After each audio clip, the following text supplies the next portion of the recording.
Boa noite a todos. Tá bom, vamos lá. De novo. Boa noite a todos. Já começou a melhorar, agora melhor de 3. Boa noite a todos. Ótimo. Boa noite a todos. É com muita alegria que a Casa de Miramês recebe a todos vocês para mais uma noite de estudo à luz da doutrina espírita. E nessa noite nós vamos falar de um tema que está bem em voga, né, Sônia? O autismo. Só que dessa vez nós vamos falar na visão espírita. Tem alguém aqui pela primeira vez numa casa espírita ou na Casa de Miramês? Seja bem-vindo, que Jesus traga o esclarecimento e o conforto que vocês vieram buscar. Ok? Vamos começar a nossa jornada da noite? Primeiramente rogando a Jesus, esse mestre maior, esse companheiro de todas as horas, que nos ampare, porque somos tão pequenos diante dessa obra maravilhosa que o Pai nos apresenta. Somente com Jesus conseguiremos chegar e alcançar os objetivos mais altos.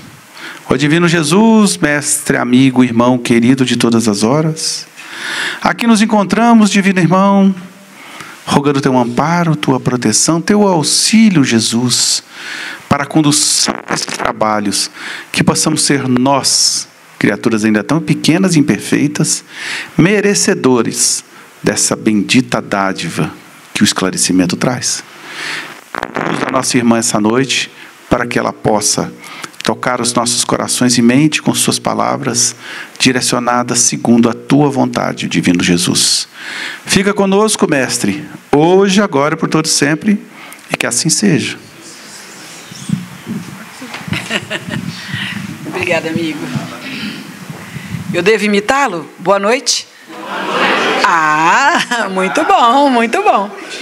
Nós agradecemos a Jesus, agradecemos a espiritualidade, a oportunidade. Nós reconhecemos que a tarefa é do Cristo, que a honra é toda nossa, né, gente? Por isso, nós pedimos a Jesus que nos oriente, nos guie na noite de hoje. Realmente um assunto muito complexo, inesgotável, até porque ele é novo para nós, certo? Estamos há pouco tempo lidando com a veracidade do assunto. Ele já existia, muitos companheiros nossos passaram por essa situação, já envelheceram dentro dessa situação e não foram compreendidos. Hoje a doutrina espírita, a ciência, né, a filosofia, tem nos mostrado, nos focado sobre a questão dos transtornos. Na realidade, bom seria se pudéssemos falar dos transtornos, que são vários, não é isso? E que nossas crianças, nossos jovens, estão enfrentando numa condição muito grave, vários transtornos, crianças até com mais de 2, 3 transtornos, e a família também ali, a gente acaba por, de repente, se perder diante daquele transtorno, porque por ser novo, para nós, você acaba se perdendo também. Então a gente não sabe com o que a gente está lidando ainda, tá? Mas o Hermínio Miranda, André Luiz, Emmanuel, o próprio Chico Xavier pincelou para a gente, em algumas obras, sobre a questão do autismo. O Hermínio Miranda tem uma obra falando só sobre isso, tá? O autismo especificamente falando, que é a Alteia. Muito bem. Vamos trabalhar não na visão técnica da coisa, não na visão científica, até porque nós não temos formação para isso, tá? A gente utiliza dos conhecimentos adquiridos com profissionais para poder desenvolver a ideia. Mas dentro das questões espirituais não nos falta oportunidade de aprendizagem na área, tá? Então nós podemos trabalhar dentro da visão da espiritualidade a questão do autismo. E aí nós vamos começar com André Luiz. Olha que bacana, gente, tá? Vamos pegar aqui para vocês verem.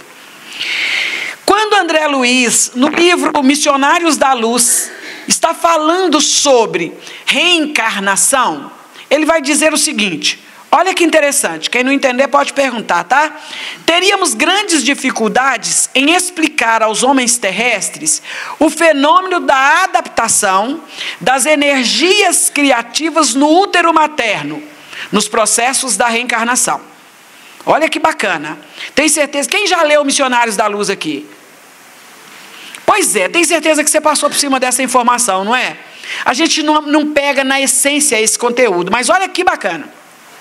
Por enquanto, a tendência da maioria de nossos irmãos encarnados encaminha-se para a materialização de todos os esclarecimentos. Olha que legal. É preciso esperar mais tempo para ministrar-lhes certas informações que por agora seriam para eles incompreensíveis. Por isso que agora nós estamos lidando com o fator autismo, com o fator transtorno, como se fosse novo para nós. Não era novo, não é um processo novo, tá? Mas a gente está lidando como se fosse novo. E por quê? Porque a informação veio, nós não apreendemos a informação. Eu tenho certeza que muita gente aqui hoje se considera uma pessoa em transtorno, porque viveu situações que nós estamos vendo hoje em determinadas crianças e jovens, mas naquela época como é que a gente era educado?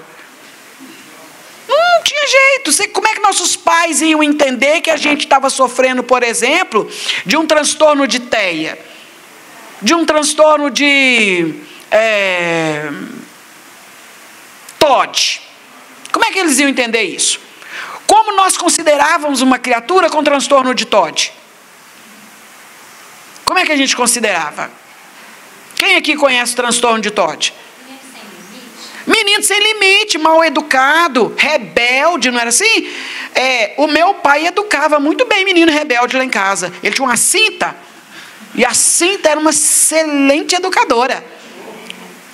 Era assim que a gente era educado. Hoje, você sabe que você não pode tocar numa criança com transtorno de TEA, com transtorno de TOD, você não pode. Ele sofre de um transtorno. E o que é um transtorno? É uma condição. Então nós precisamos ver o transtorno como alguém que reencarnou sem uma perna. Ele vai passar a encarnação toda sem a perna. Ele pode até colocar uma prótese. A prótese não é a perna. É um instrumento facilitador, mas não é a perna dele. Então, se ele reencarnou sem esse membro, ele vai passar a reencarnação dele toda sem o membro. Isso é uma condição. Então, qualquer transtorno hoje inserido no jovem e na criança é uma condição. É uma condição. Por isso, nós precisamos ter a hombridade de analisar o espírito que está sobre a nossa guarda, para que esse tema não venha a ser desenvolvido para a gente lá atrás, né? Lá na frente, né? A gente fala, meu Deus, eu podia ter tomado conhecimento desse assunto há anos.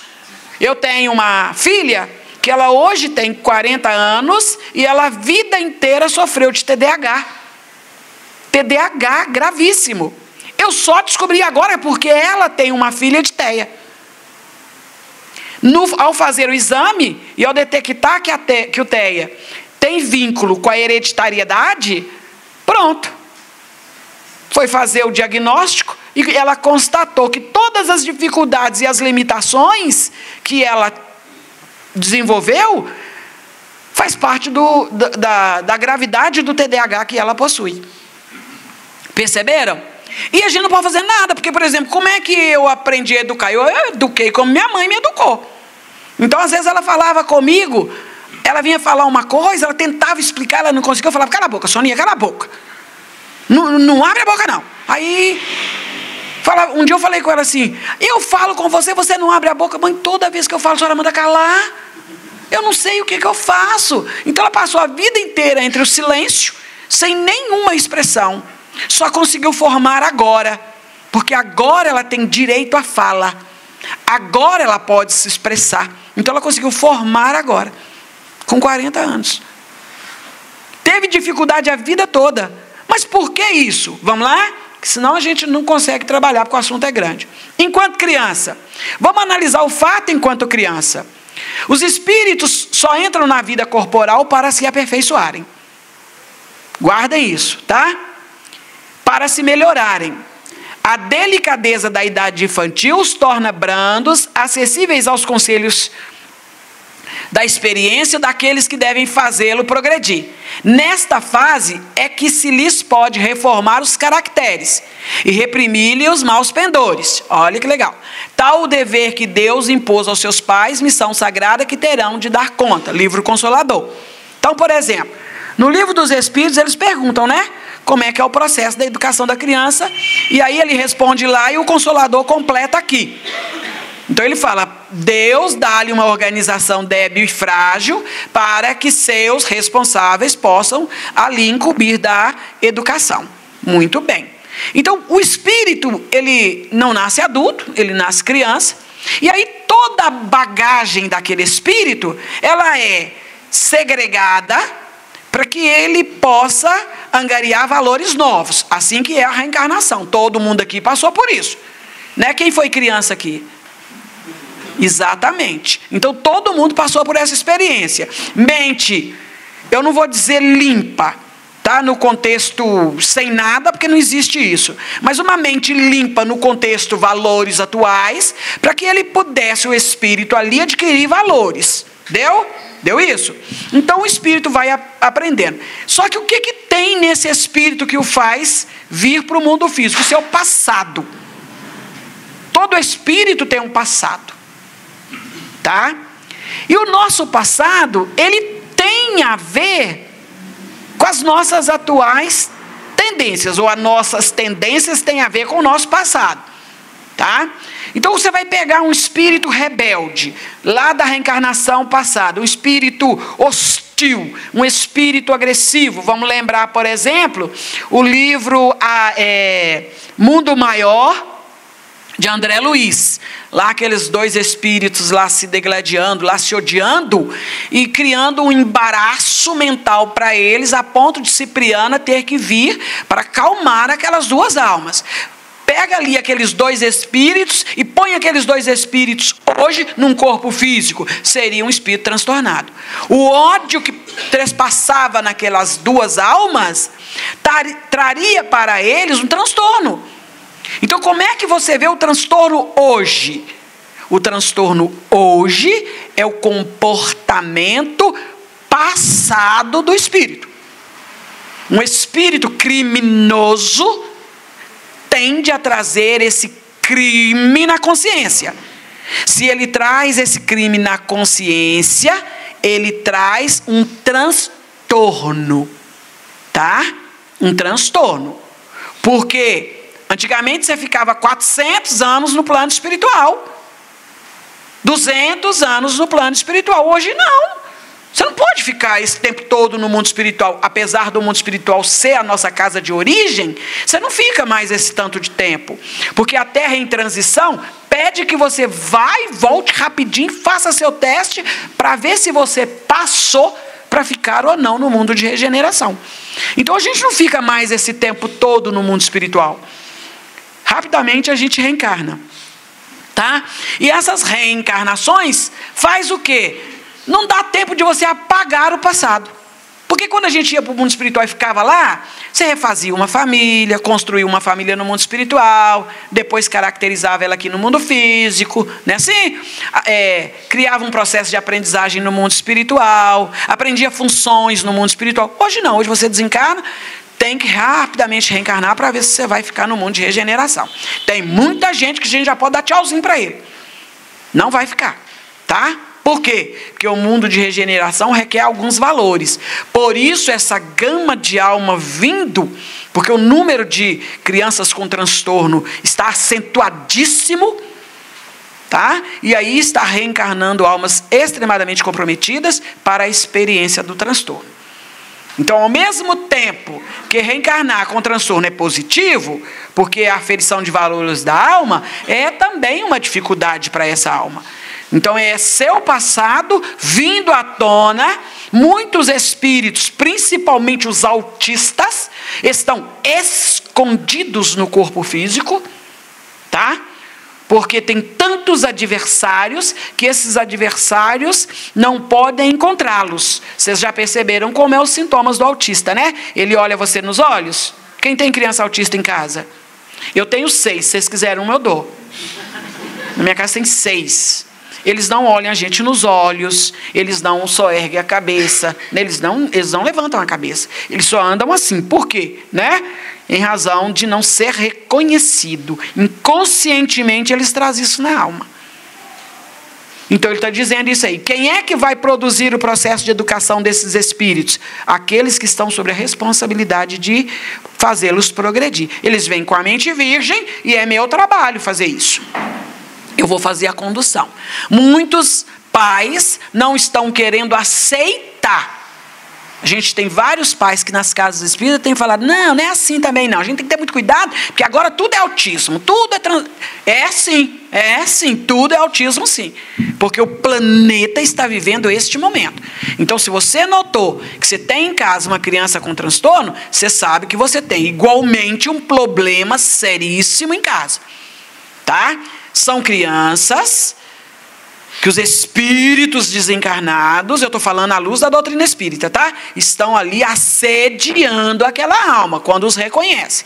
Principalmente as crianças de TOD, de TOC, tá? As crianças que TDAH. Né? Olha a dificuldade de uma criança com TDAH para se desenvolver. Então, são processos gravíssimos. Quem tem em casa, por favor, providencia todos os cuidados, enquanto nós estamos a caminho. Porque depois, se passar, fica mais complicado. Uma vez reconhecido, o processo vira um processo mais grave, obsessivo, e aquela criança pode perder a vontade de continuar reencarnada. Tá? Então, é realmente um processo muito grave. Alguma dúvida? Posso continuar? Posso? Por que tanta atitude agressiva e o que fazer diante disso? Então, você vai pegar crianças de transtorno, principalmente criança com TDAH, criança com TEA, e aí ele vai dizer assim, Livro dos Espíritos, tá, gente? Tendências, aptidões, percepção, são lembranças evocadas inconscientemente. Inconscientemente. Ela não sabe que ela está provocando esse passado, que ela está atraindo esse passado. Que renascem em forma de impressões atraentes dominantes, assim como limitações, repulsas, frustrações, agressividades, psicoses, constituem impositivos, contristores ou restritivos, não poucas vezes dolorosos. Nós não temos noção da dificuldade que é para uma criança de TEA sobreviver. A minha criança, a gente já está fazendo um tratamento, assim, a gente percebeu melhoras acentuadíssimas, tá? Todas elas. A minha criança, a filha da minha filha que tem TDAH, tinha hora que ela ficava dentro de casa rodando, rodava. E a gente não sabia o que fazer.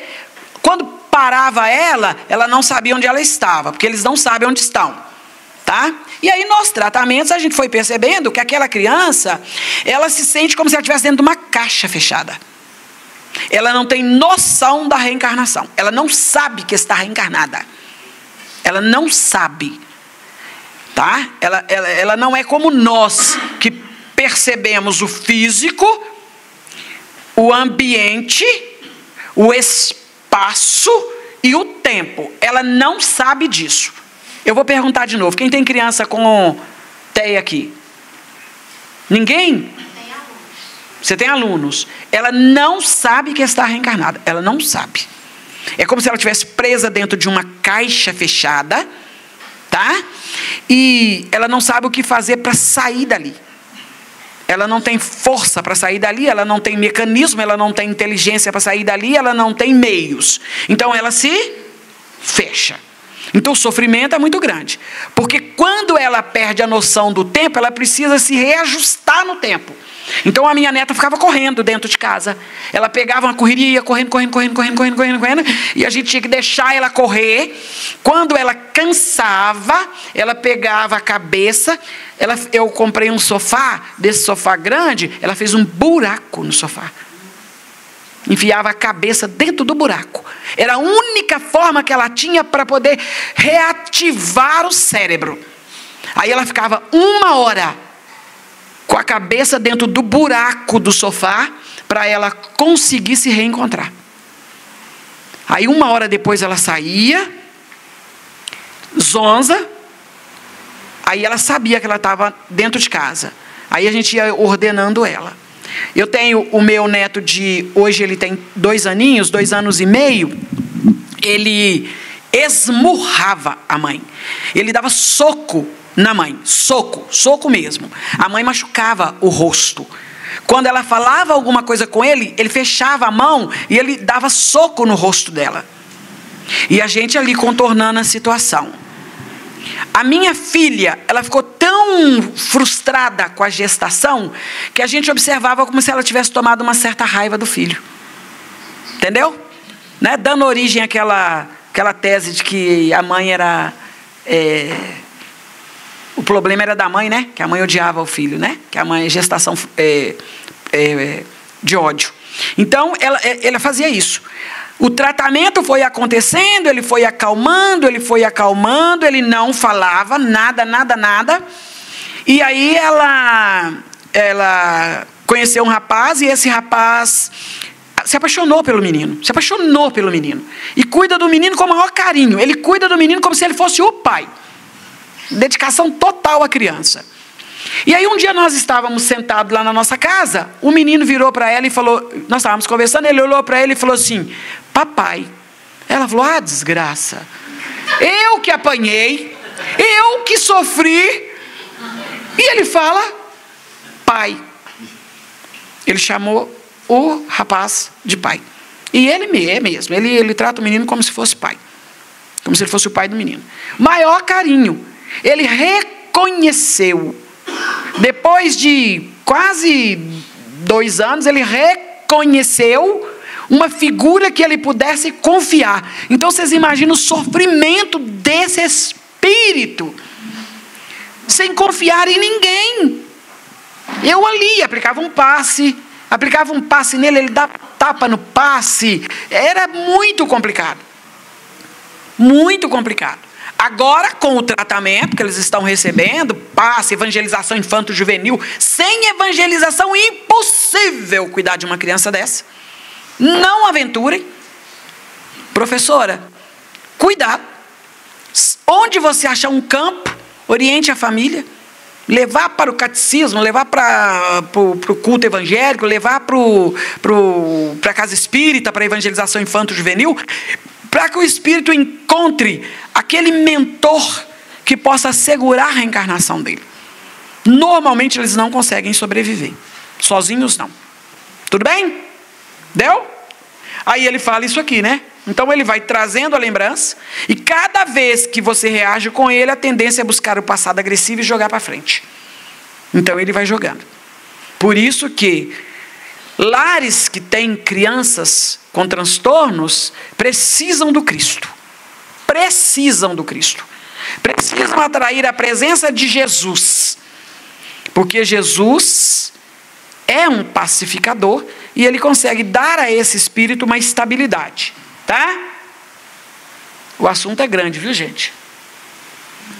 A criança de transtorno. Na visão espírita, transtornos infantis, como medo e dificuldades comportamentais, podem ser explicados por influências espirituais e experiências passadas, além da necessidade de aprendizagem e evolução do espírito. A doutrina espírita enfatiza que a criança, enquanto espírito em encarnação, carrega consigo as experiências e as marcas das vidas anteriores, o que pode manifestar-se em comportamentos desafiadores. Então, por exemplo, se tem no lar um pai autoritário e uma criança de transtornos, a tendência é o lar virar uma guerra.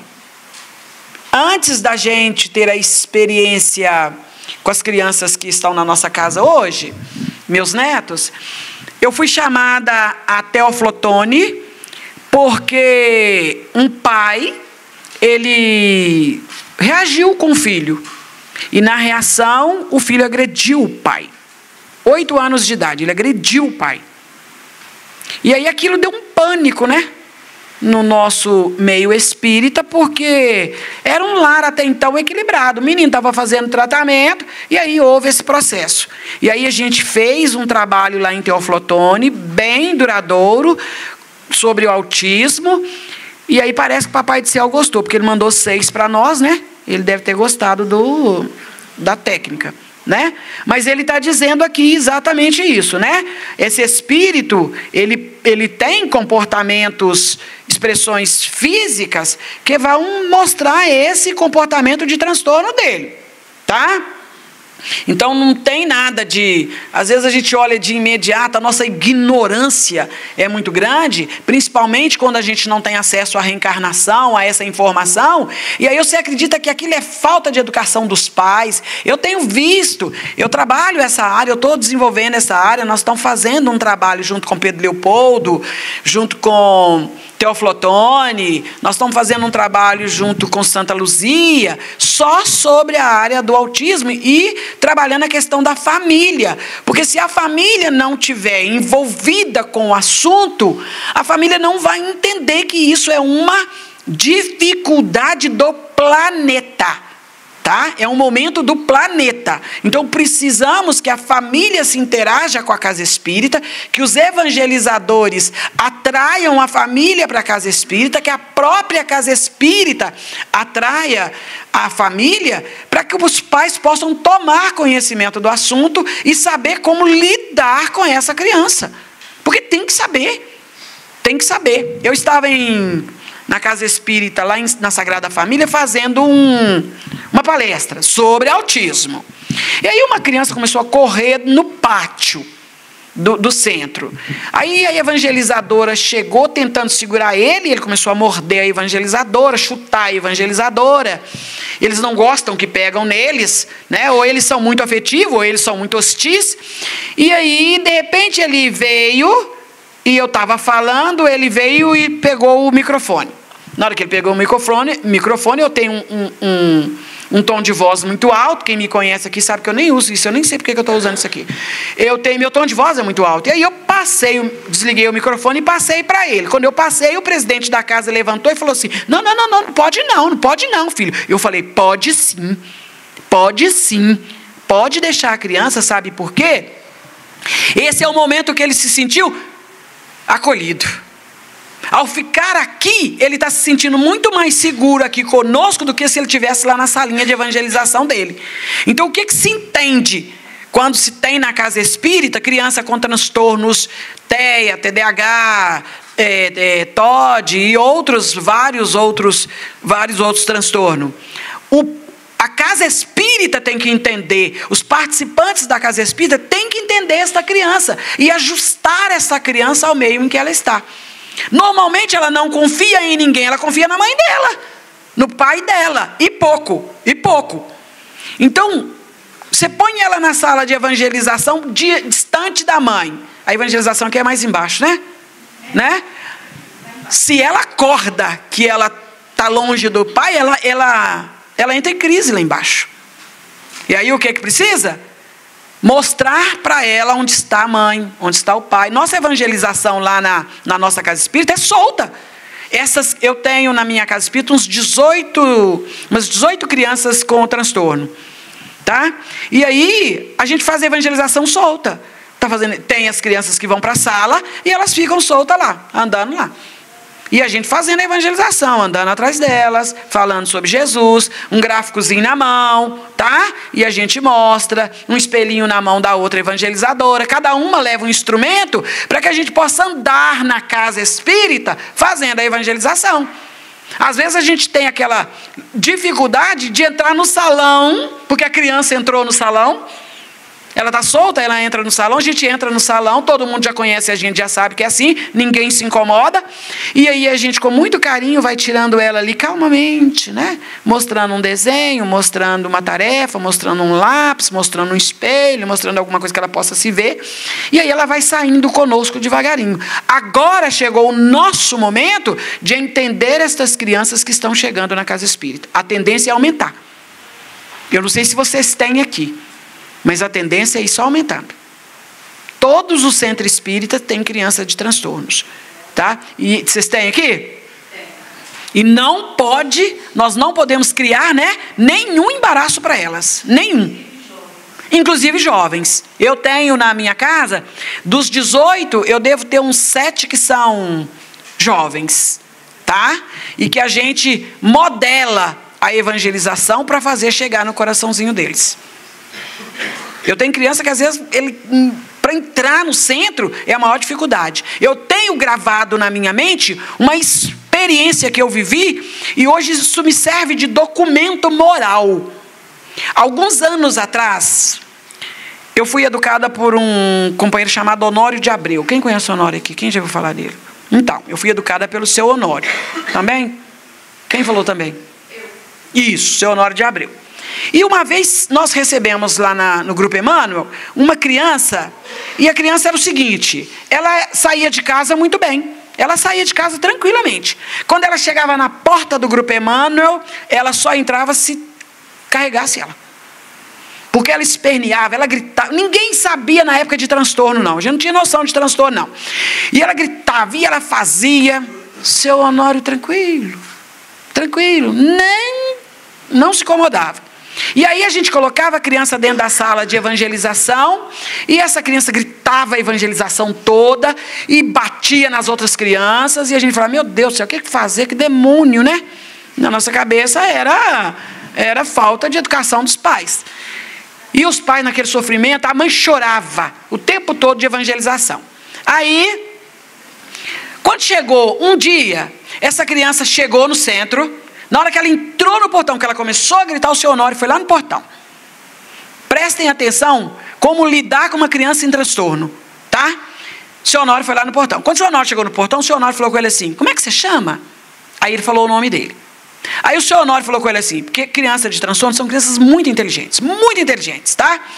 São cientistas, são especialistas, todas de fracasso lá atrás, que estão aqui em aferição. Aí o seu Honório falou assim, como é que você chama? Aí ele falou o nome dele. O seu Honório falou com ele assim, deixa eu te perguntar uma coisa. Você sempre, quando chega aqui, você não quer entrar. Você poderia me explicar o porquê? Ele falou assim, porque tudo que essas mulheres falam aí, eu já sei. Eu não tenho necessidade nenhuma de aprender nada disso. Eu quero ficar na sua reunião. Na reunião dele. 6 anos. Eu quero ficar na sua palestra. Seu Honório falou assim, você vai ficar na minha palestra. Tá? Você confia em mim? Aí ele olhou nos olhos do seu Honório e falou, eu confio. Você vai ficar na minha palestra. Eu vou combinar uma coisa com você, de homem para homem. Eu vou te pedir, para o resto desse ano, a gente estava em maio, para o resto desse ano, você ficar na sala de evangelização. No final do ano, eu venho aqui e passo você para a minha reunião. Ele contou. Falou com ele assim, tá. Nunca mais a criança entrou gritando. Nunca mais. Eu, muito crente, muito confiante, a fé era muito autêntica, eu falei assim, claro que o seu Honório nem vai lembrar disso. O seu Honório ia lembrar? Quantos meses se passaram? Maio, quantos meses, gente? Né? Quase 7 meses. Ele vai lembrar disso, não. Só que eu fiquei guardando, né? Fiquei guardando no coração. Falei, vou guardar isso. Quando chegou a época, final do ano, fizemos aquela confraternização com as crianças. Quem estava na nossa sala? Seu Honório. Veio a criança, 7 anos, encaixadinha no corpo, encaixou no corpo, não é o 7 que encaixa? Seu Honório falou com ele, a partir de ano que vem, você agora participa comigo. Deu? O quanto que nossos evangelizadores vão ter que trabalhar? Não estou lidando com qualquer espírito. Eu não preciso ter medo, claro. Mas eu tenho que agora saber com quem que eu estou lidando.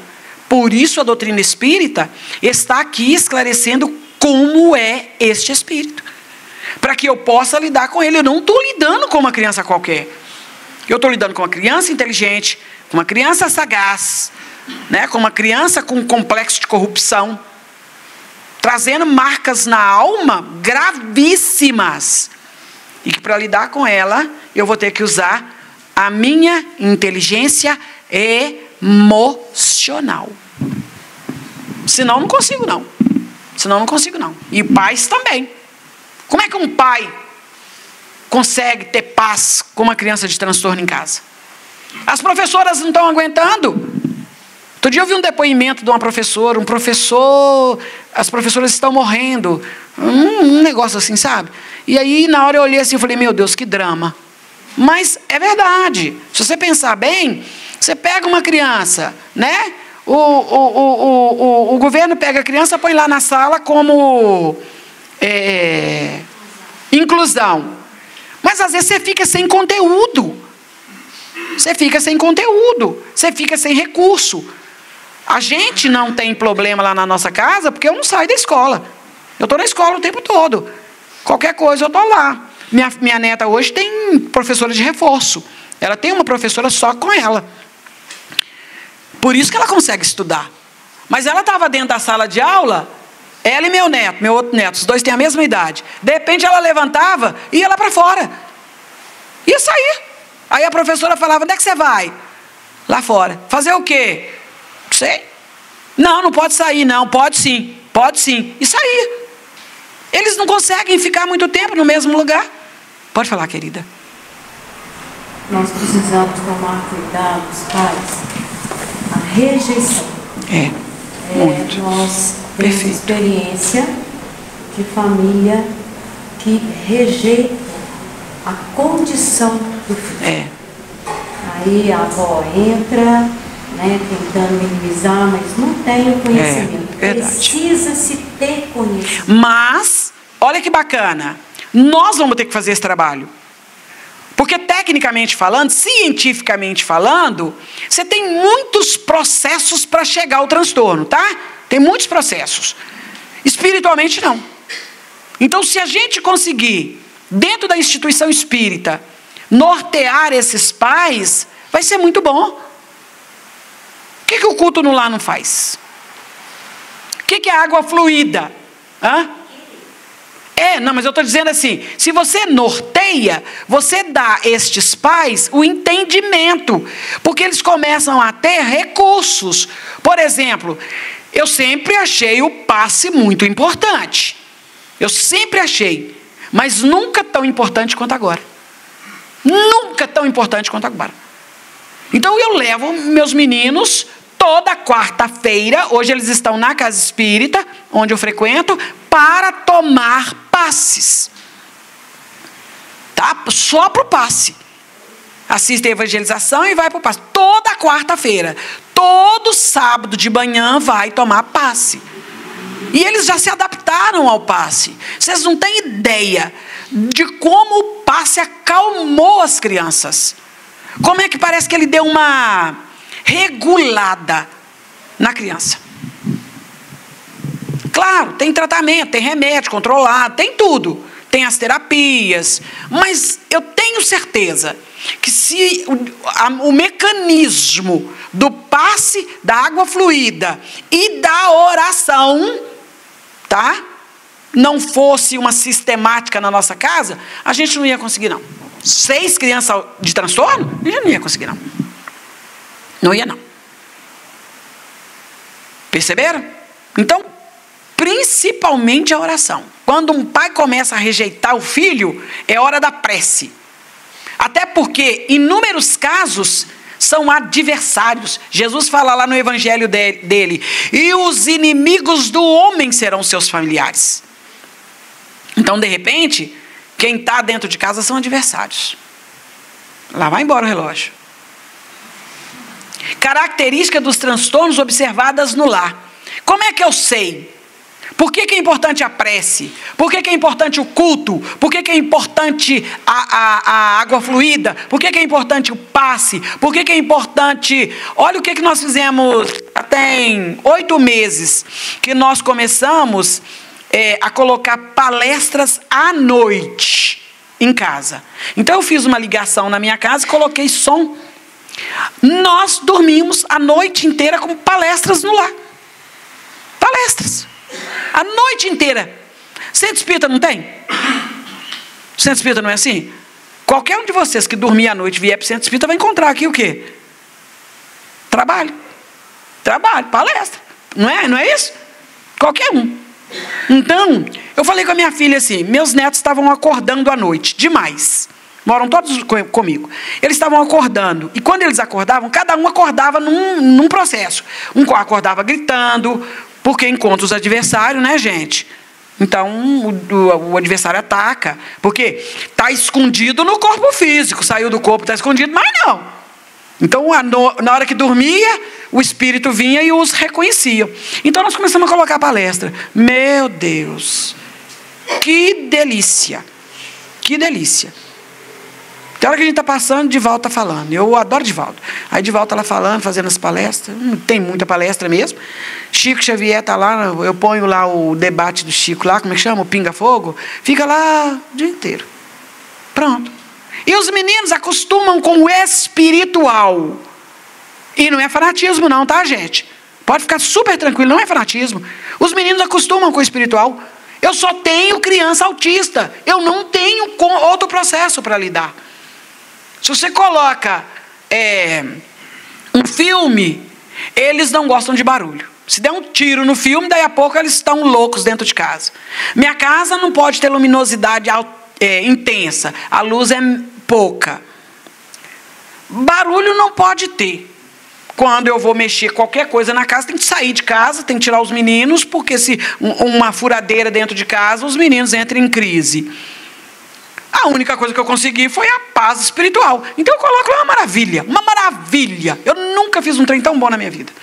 Não, sério, nunca fiz um trem tão bom. E aí eu ponho, eles levantam. Ó, vovó, tem que fazer a prece. Ah, é mesmo, tem que fazer a prece, esquecemos. Esquecemos não, né? A gente sabe, mas deixa eles, por causa do psiquismo, eles se adaptaram a isso. Vão para a evangelização sem chorar, ficam na sala, porque estão habituados no lar com a movimentação espiritual. Então, quem tem criança de transtorno em casa, quem tem sobrinho, tem que nortear a família, senão vai ficar vendo a repulsão que ela falou ali, a não aceitação, a agressão física, porque é muito melhor do você agredir, a terceirização. Às vezes você passa para a avó cuidar, como ela falou ali muito bem, os avós ficam loucos. Né? Você passa para a avó cuidar, você passa para professora cuidar, coitado, você passa para o próprio psiquiatra. Todo dia está levando-me, todo dia está ligando para o psiquiatra. A gente fazia isso. Um dia o psiquiatra falou, olha, se vocês não fizerem o que eu falei, não vai adiantar ligar para mim, não. Sou Jesus, não. Por quê? Porque a gente acomoda, tá? Então, o que nós vamos ver a criança sentir?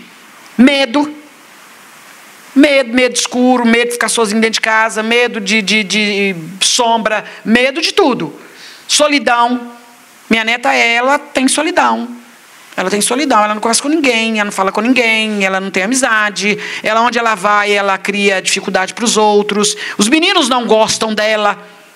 As outras crianças não gostam dela, porque quando ela consegue se posicionar, ela se impõe. Então, quando ela se impõe, ela é antipática. Então, eu levo ela numa festinha, daí a pouco eu tenho que ir embora. Porque ela já caçou briga com o aniversariante. Então, não dá, né? Se brigou com o aniversariante, você acabou com a festa. Então, eu tenho que tirar ela de lá. Eles vão, 10 minutos. Recentemente, nós levamos ele numa festinha de criança. E aí, eles colocaram lá músicos. Na hora que eles começaram a bater aquelas baterias lá e violão e tudo, tivemos que vir embora. Nós não ficamos 10 minutos na festa, tá? Raiva, que é a criança com transtorno de TOD.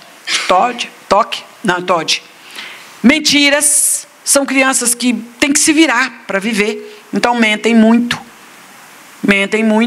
Movimentos repetitivos, a gente via muito isso lá, né? Isolamentos. Uma das características da minha neta, isolamento. Choro sistêmico.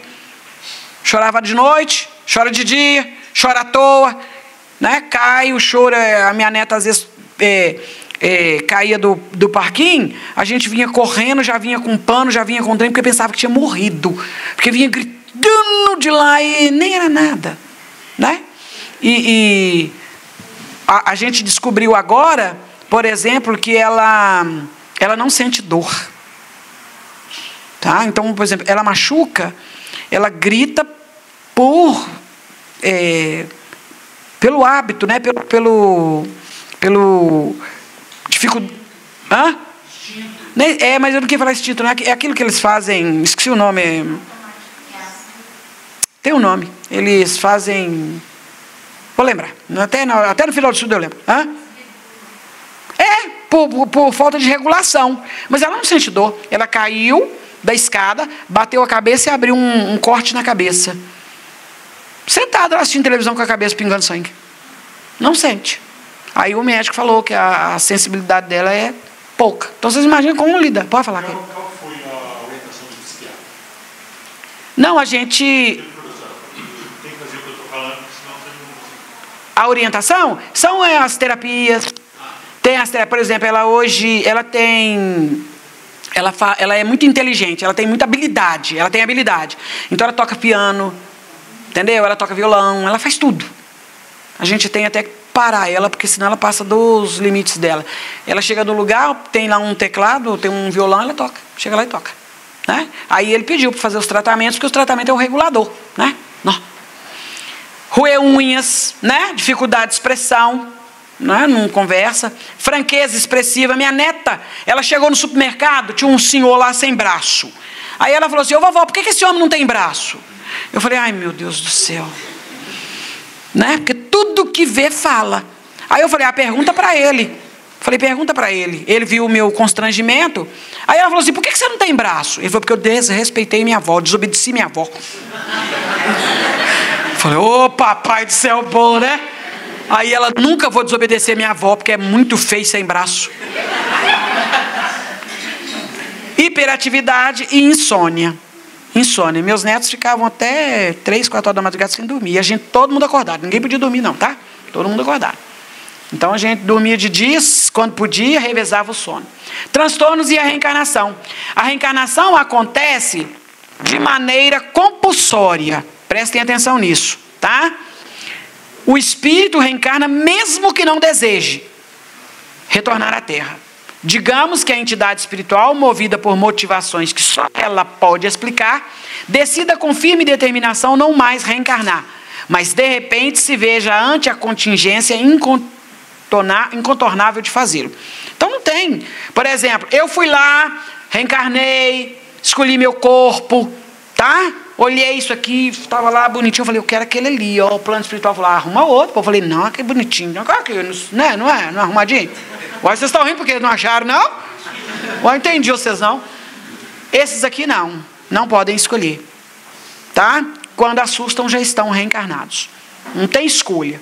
Então é assim que acontece a reencarnação deles. Tem um mentor espiritual? Tem, claro. O mentor está ali, está protegendo. Mas eles não têm acesso ao espiritual. São crianças que não têm acesso ao espiritual. Se não tem acesso ao espiritual, quem é que tem que fazê-lo? O mentor e a família, o mentor e o educador, o mentor e o evangelizador, o mentor e a religião, o mentor e a casa espírita. É que vai fazer esse trabalho. Então a dedicação de quem tem criança com transtorno em casa é simplesmente fundamental, tá? Gente, eu vou ter que dar uma corridinha, senão não dá tempo. Aquele espírito pode não desejar reencarnar, nunca mais, ou pelo menos não naquele momento, mas ele não tem escolha, por isso sente-se forçado e aprisionado pela sua gestão, tá? Então ele está preso ali na reencarnação, por isso que ele não sabe o que está acontecendo com ele. Eu sou o norteador. Na nossa evangelização, o assunto lá é perispírito, reencarnação, livre-arbítrio, a minha neta tem 14 anos, tem 14 anos que o tema da evangelização são os mesmos, até ela conscientizar que ela está encarnada. Ela já reencarnou, fisicamente falando, mas ela, por causa do TDAH e do TEA, ela não tem essa noção. Então, às vezes, ela se deixa levar por qualquer coisa. E a gente tem que entrar e contornar o processo, tá? Alguma dúvida? E o que ela faz? Desinteressa-se pela vida e pelo mundo, ao qual foi forçada a estar. Por isso, não recebendo um tratamento, não recebendo uma evangelização, não recebendo um acompanhamento espiritual, não tomando passe, não tomando uma água fluida, não conhecendo uma obra de evangelização, não conhecendo a casa espírita, o que ela está fazendo aqui, gente? Ela não quer renascer. Então é uma criança com todas as tendências suicidas. Tá? Por isso o cuidado nosso, por isso o zelo de quem cuida desta criança. O espírito não deseja a interação com a matéria, com os outros seres, por alguma razão oculta, que é o passado dela, né, gente? Não vem programada para se interessar pelo mundo. Está aqui, mas não está. Está aqui, mas não está. Essa minha neta aqui, para mim, ela é a mais grave. Ela não tem noção nenhuma de perigo. Ela não tem, ela atravessa uma rua. Se a gente não segurar na mãozinha dela, ela passa, vai embora. Não tem caminhão, não tem nada. Eu chamei um carroceiro para poder pegar uns entulhos que eu estava mexendo na casa. Nós olhamos, ela estava debaixo da pata do cavalo, entre as pernas do cavalo. Em tempo do cavalo dar um coice nela, né? E machucar ela profundamente. Não tem. Para ela estava num lugar maravilhoso. Maravilhoso. Levamos ela no clube, porque lá hoje eu tive que fazer uma cota de clube para levar ela para fazer natação. Aí nós levamos. A primeira coisa que ela fez, pulou na piscina. Primeira coisa que ela fez. De adulto. Aí ela pulou, saiu todo mundo pulando atrás. Todo mundo pulando atrás, porque ninguém sabia, né? Para finalizar, ele fala: os nossos estímulos atrativos, dores ou cansaços são desinteressantes, limitados para este espírito. Ele não sabe que a gente está ali cansado, está sofrendo. Para ele não interessa. Eu não existo para eles, tá? Por isso, para estes espíritos, que o espiritismo associa aos autistas, quanto mais rudimentar e precária a comunicação entre eles e o seu mundo ao seu redor, menor será o seu envolvimento com este mundo. Onde explica que o autismo pode ser uma atitude de rejeição à reencarnação. Tá? E, interrompendo. Agora é para interromper mesmo. Como ajudar uma criança neurodivergente? Para ajudar uma criança com transtorno de conduta, é crucial estabelecer. A educação é a mesma, tá? Limites claros e consistentes. Usar reforços positivos. Evitar confrontos desnecessários. Buscar ajuda profissional. Isso é para acalmar os pais, tá? Também é importante oferecer um ambiente estruturado e seguro. Estimular atividades físicas e sociais.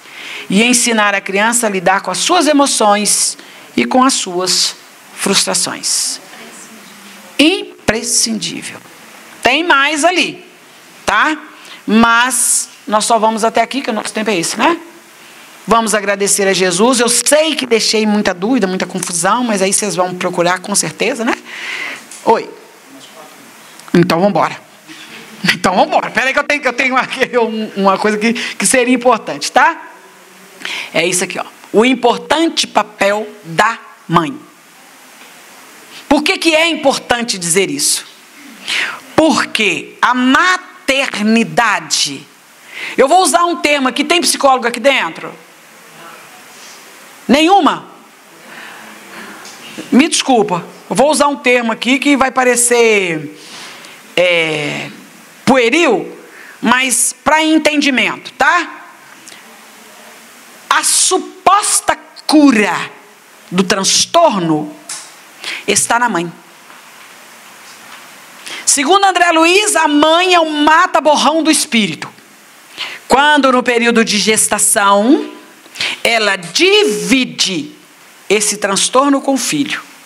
Quando ela tira o filho do ventre, ela vai devolvendo pelo aleitamento, pelo aconchego, pelo cuidado, ela vai devolvendo o transtorno para o filho. Porque a responsabilidade não é da mãe, a responsabilidade é do filho. Ela vai devolvendo lentamente. Então, se a mãe abandona a criança, Eu não estou dizendo que o pai não tenha responsabilidade. Não é isso. Eu estou dizendo que, primeiro, a mãe é a instrutora do tratamento daquele espírito. Eu levo minhas crianças o dia inteiro, todo dia, para tratamento. E eu levo meu caderno, porque eu conto quantas mães tem nos ambientes. Quantos pais estão lá. O número de pais são menores. O número de mães é muito grande. Porque a mãe tem mais tempo. A gente não pode falar isso hoje. Hoje a gente não pode falar isso, não. Hoje uma mãe tem as mesmas dificuldades e o tempo curto que tem um pai. Tá? A mulher tem as mesmas transições que tem um homem. Então você não pode falar isso, não. Antigamente você podia falar que a mãe só ficava pelo cuidado dos filhos. Mas ainda continua sendo a mãe o meio de assegurar a estabilidade, o equilíbrio da criança em transtorno.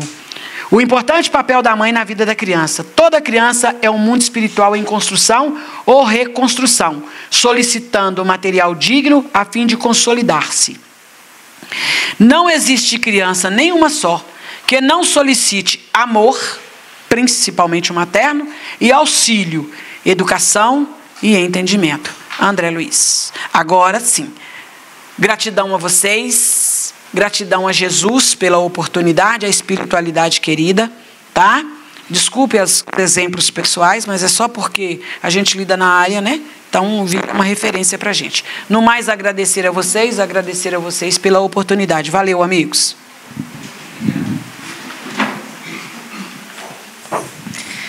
Boa noite, meus irmãos. Muita paz a todos vocês. Primeiro, agradecer a nossa irmã pela boa vontade em vir nos instruir. E como ela deixou claro, é importante nós termos conhecimento a respeito de determinados assuntos para nós lidarmos bem com eles. E dito isso, a nossa casa está oferecendo 3 cursos novos. O primeiro é o Sementes do Amanhã. Ele é voltado para a formação de tarefeiros. Vai começar no dia 4/8 e vai ser às segundas-feiras, de 7h45 às 9h15. E todos os nossos estudos são divididos em 2 tempos. O primeiro momento é o Livro dos Espíritos e o Evangelho segundo o Espiritismo. E o segundo momento vai ser a nossa apostila de Jesus a FEIME. E lá nós temos sobre o movimento espírita, sobre a Casa de Miramês, início do espiritismo no Brasil, os princípios básicos da doutrina. Então, vale muito a pena quem quiser começar no trabalho vir participar conosco. E também, para quem já é tarefeiro, é uma oportunidade de ampliar seus conhecimentos. Nós temos o IEE, Introdução ao Estudo do Espiritismo, que ele é voltado para estudar os fundamentos do Espiritismo, mas de maneira introdutória, porque tem como você estudar de maneira introdutória, intermediária e avançada, né? Ele é de maneira introdutória. E vai começar no dia 6/8, vai acontecer às quartas-feiras, mesmo horário do anterior, de 7h45 às 9h15. Todos esses estudos vocês têm que fazer inscrição. E é pelo QR Code que está no cartaz logo na entrada. Se tiverem dúvidas, vocês podem me procurar também. E para finalizar, o último estudo, ele vai acontecer no dia 3/8, vai começar, né, no dia 3/8. E vai ser aos domingos. É o estudo do Novo Testamento à luz da doutrina espírita. Esses eram os 3 estudos. Vamos agradecer a Jesus, né? Igual a nossa irmã falou. Deus, nosso Pai de amor e bondade, Mestre amado Jesus, espiritualidade amiga, irmão Miramês, nós agradecemos a noite proveitosa desta noite, que possamos utilizar o que a nossa irmã passou aqui hoje para fazermos a nossa reforma e para auxiliarmos aqueles que estão caminhando conosco. Nós pedimos que o Senhor fortaleça a nossa fé e nos ajude a fazer com o nosso próximo aquilo que gostaríamos que o nosso próximo nos fizesse. Que assim seja. E quem quiser tomar o passe, pode formar a fila à minha direita. Vão em paz.